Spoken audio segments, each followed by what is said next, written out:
Bayangin gini, lo lagi nyantai di warung kopi. Tiba-tiba ada yang bisik-bisik. Bro, situs Purbakala yang selama ini kita lihat itu sebenarnya bukan kuburan atau tempat sembahyang. Dan dia berhenti sebentar, matanya melotot. Tapi pembangkit listrik raksasa. Gila kan? Kedengaran kayak cerita fiksi ilmiah kelas Z. Nah, tapi ini bukan fiksi guys. Ini adalah klaim paling liar dan paling mengguncang di dunia arkeologi Indonesia.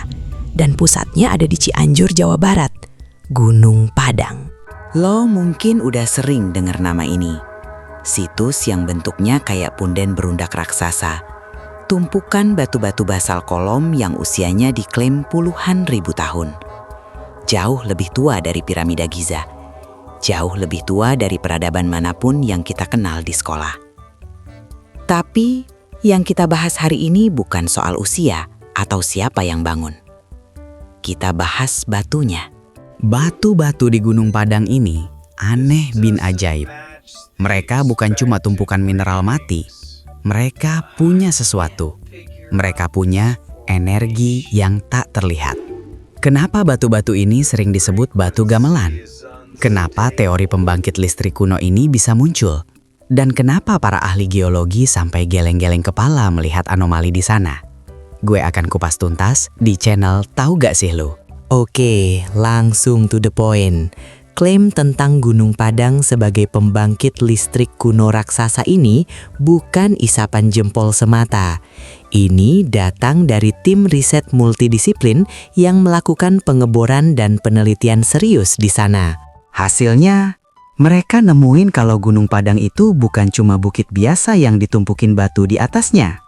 Ternyata, lapisan batuan di bawahnya itu tersusun secara artifisial.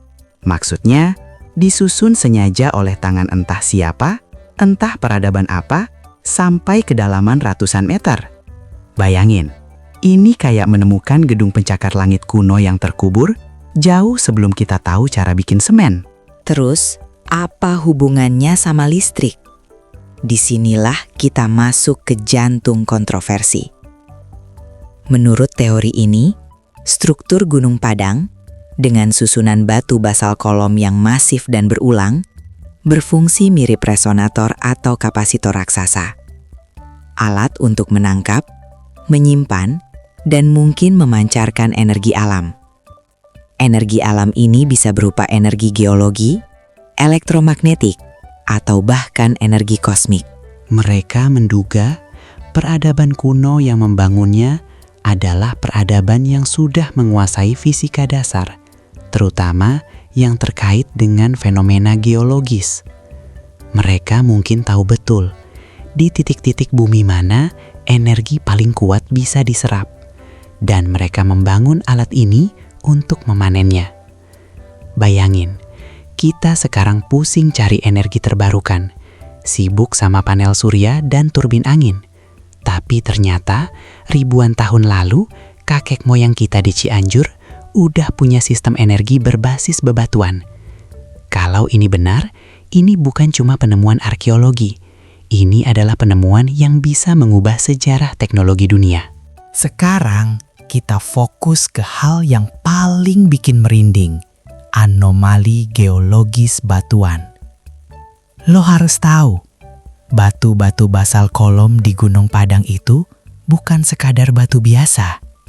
Bentuknya heksagonal, lurus, dan panjang, kayak pensil-pensil raksasa yang disusun tegak. Dan yang paling ajaib, kalau lo pukul, mereka bisa ngeluarin suara yang nyaring dan beresonansi, kayak alat musik gamelan. Makanya disebut batu gamelan. Kenapa batu mati bisa punya suara seindah itu? Di sini kita ketemu satu konsep ilmiah yang keren sekaligus ribet. Piezoelektrik. Gua akan jelasin ini pakai analogi warung kopi biar gampang dicerna. Lo bayangin lagi di warung kopi langganan lo. Lo pesan kopi tubruk. Abang kopinya lagi numbuk biji kopi pakai alat penumbuk. Nah, ketika biji kopi itu ditekan, secara ajaib biji kopi itu mengeluarkan percikan listrik kecil. itu adalah piezoelektrik. Secara harfiah, tekanan mekanis diubah jadi energi listrik. Nah, batu-batu di Gunung Padang ini sebagian besar tersusun dari batuan yang kaya akan kristal silika dan kuarsa. Dalam dunia geologi dan fisika, mineral kayak gini itu punya sifat piezoelektrik.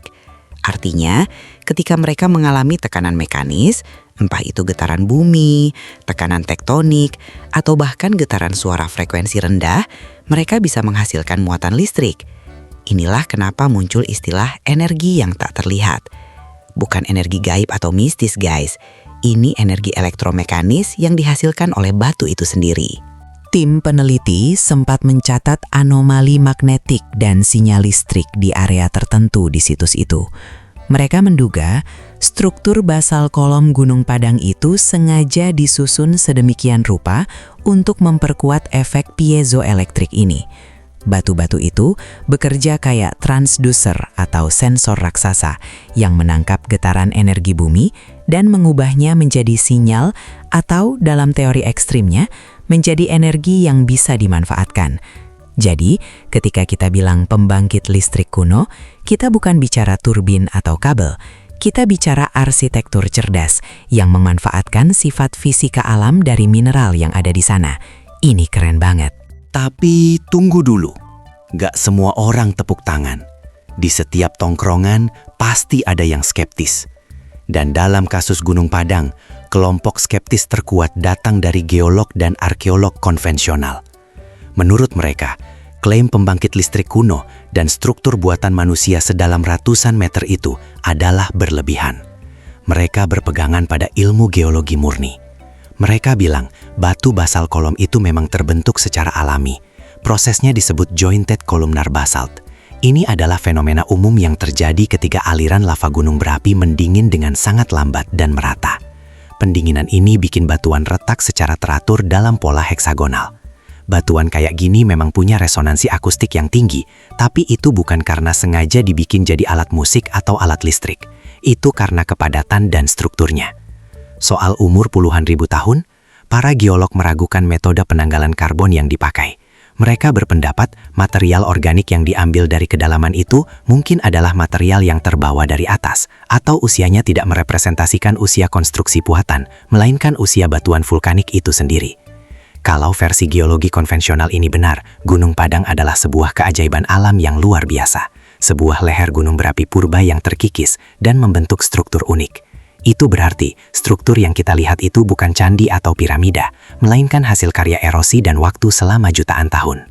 Jadi, kita ada di tengah-tengah dua kubu yang saling tarik-menarik. Kubu pertama percaya pada teori peradaban kuno yang super canggih, yang membangun teknologi energi dari batu. Kubu kedua percaya pada kekuatan alam dan ilmu geologi, bahwa ini murni formasi vulkanik yang kebetulan unik. Lantas, mana yang benar? Sebagai audiens umum, kita harus melihat ini sebagai misteri terbuka. Intinya bukan cuma soal siapa yang benar, tapi soal apa yang Gunung Padang ajarkan ke kita. Pertama, situs ini memaksa kita untuk meragukan apa yang kita tahu tentang sejarah.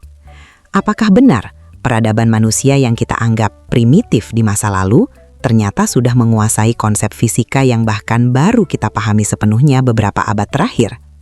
Kedua, fenomena batu piezoelektrik ini membuktikan kalau bumi kita itu hidup. Batu bukan cuma benda mati. Mereka berinteraksi dengan energi, bergetar, dan merespons tekanan. Meskipun Gunung Padang ternyata hanya formasi alami, ini adalah laboratorium geologi raksasa yang menyimpan misteri energi alam yang belum kita maksimalkan. Kalau lo tanya gue di warung kopi, gue akan bilang, sulit untuk mengesampingkan kebetulan, tapi juga sulit untuk mengabaikan klaim yang begitu kuat tentang struktur bertingkat dan anomali energi. Kenapa peradaban kuno di seluruh dunia, dari piramida sampai Stonehenge, selalu fokus pada penempatan batu-batu besar yang tidak biasa di titik-titik energi bumi? Mungkin pembangkit listrik raksasa itu bukan pembangkit listrik dalam artian kita, yang butuh generator dan kabel. Mungkin itu adalah stasiun energi spiritual dan alam yang memanfaatkan resonansi bumi untuk tujuan yang lebih besar, yang belum kita mengerti. Yang jelas, Gunung Padang adalah PR terbesar Indonesia untuk ilmu pengetahuan dunia. Ini bukan cuma tumpukan batu di Cianjur, ini adalah pintu menuju sejarah dan teknologi peradaban yang hilang. Jadi, lo percaya yang mana guys? Pembangkit listrik kuno atau keajaiban alam? Tulis komentar lo di bawah. Dan jangan kaget kalau suatu hari nanti para ilmuwan nemuin kalau batu-batu itu ternyata bisa ngecas HP lo. Salam, tahu gak sih lo?